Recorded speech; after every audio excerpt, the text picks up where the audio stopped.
Prime Minister Narendra Modi begins his three-nation tour today, starting with Myanmar, where he will be attending the 12th ASEAN India Summit. The Prime Minister will be seeking to strengthen ties with ASEAN countries as part of India's Act East policy. Boosting trade and improving people-to-people ties are issues that top his agenda. 10 days, 3 countries and meetings with over 40 leaders as Prime Minister Narendra Modi kicks off his visit to Myanmar, Australia and Fiji. His mantra, not just look east, but act east. Prime Minister set to attend the ASEAN and East Asia Summit in Naypyidaw on 12th and 13th November on the first leg of his foreign tour to focus on regional cooperation for prosperity and stability. He said he looked forward to meeting leaders attending the 2 summits in Myanmar. In Naypyidaw, Prime Minister Modi will hold bilateral talks with Myanmar and also meet opposition leader and Nobel laureate Aung San Suu Kyi. He will be holding a structured dialogue with his Chinese counterpart Li Keqiang, while a more BRICS-oriented dialogue will be held with President Xi Jinping, whom he is likely to meet during the G20 summit in Brisbane. A meeting with Russian Prime Minister Medvedev is also on the cards in Myanmar.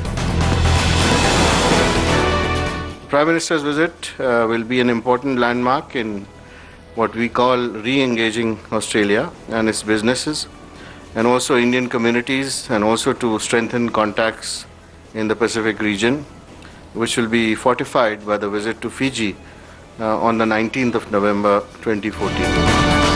From Myanmar, Prime Minister Modi will head for a summit with world leaders at the G20 forum, though a meeting with US President Barack Obama on the sidelines is not yet finalized. It will be a 4-city, 3-day visit down under, where it will be Madison Square Encore for the Prime Minister and the Indian diaspora.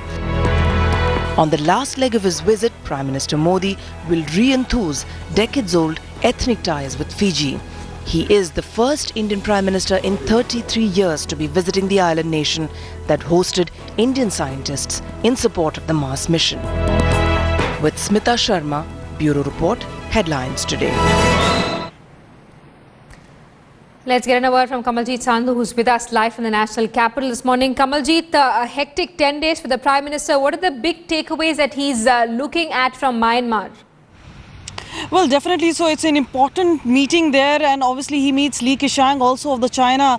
But definitely, as far as the meeting is concerned, it is regarding high-profile projects like the road project. It's also to do with the interpersonal relationship. It is about better infrastructure. It's also about look east policy, and obviously not just look east but act east.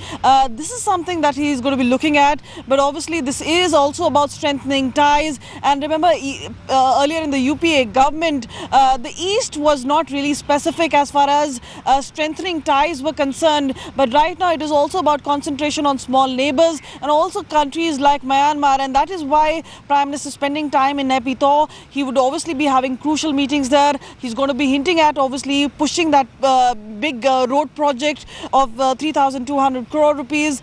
This is something which is obviously of great importance to India. Absolutely. And Kamaljeet, we're also hearing that an event is being organized by NRI Indians in Australia when the Prime Minister visits the country for the G20 summit. Well, Australia does have a lot of NRIs there, and remember there has been a lot of complaints, especially about racial slurs, at least on Indians, and that is something the Prime Minister is going to obviously be discussing with Tony Abbott, who's obviously laid out a red carpet for him. But obviously this is not just the limited portion that they're going to be discussing. There are going to be a lot of positives. This is talking about infrastructure. This is also been talking about employment.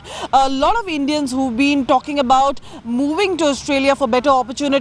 And there is a larger Indian diaspora, at least 15,000 people he's expected to address there. This is going to be on the same level as he had addressed an audience in United States. But yes, after 28 years, the Prime Minister is going there. This is going to be a high-level event.